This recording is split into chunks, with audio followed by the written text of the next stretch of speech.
రాజశేఖర్ రెడ్డి చనిపోయిన తర్వాత వాళ్ళు చేసిన ఎత్తులు జిమ్మెత్తులు మనం కౌంటర్ చేయలేక వాళ్ళు క్యాండిడేట్ ని పెడితే మన క్యాండిడేట్ 2వ ప్లేస్ కు 3వ ప్లేస్ కి వెళ్ళిపోయాడు. అన్ని ఓడిపోయాం. 2014 ఇది పొలిటికల్ విశ్లేషణ మీకు అందరికి. 2014లో ఏం జరిగింది? నేను ఆ రోజు 2 రాష్ట్రాల్లో తెలుగుదేశం పార్టీని కాపాడుకోవడం ఒక హిస్టారికల్ రెస్పాన్సిబిలిటీ. తెలుగు వారి కోసం పెట్టిన పార్టీ తెలుగుదేశం పార్టీ. ఆ రోజు హైదరాబాద్ లో అభివృద్ధి చేశామంటే తెలుగు జాతి కోసం చేశాం.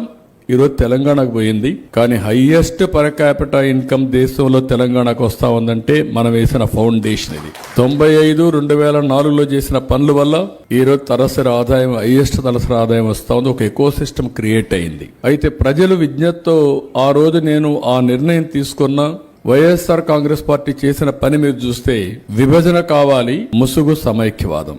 అందుకే ప్రజలు మనల్ని నమ్మారు, వాళ్ళని నమ్మలేదు. 2014లో మనకు ఓట్లేశారు. 2014 నుంచి 19 వరకు మీరు ఒకసారి చరిత్ర చూస్తే 13.5% గ్రోత్ వచ్చింది. ఎప్పుడూ జరగనంత అభివృద్ధి జరిగింది. పవర్ సెక్టర్ గానీ, రోడ్ సెక్టర్ గానీ, డెవలప్మెంట్ గానీ, అగ్రికల్చర్ గానీ అన్ని చేశాం. డ్రిప్ ఇరిగేషన్ అన్ని మనం చెప్పుకోలేకపోయాం.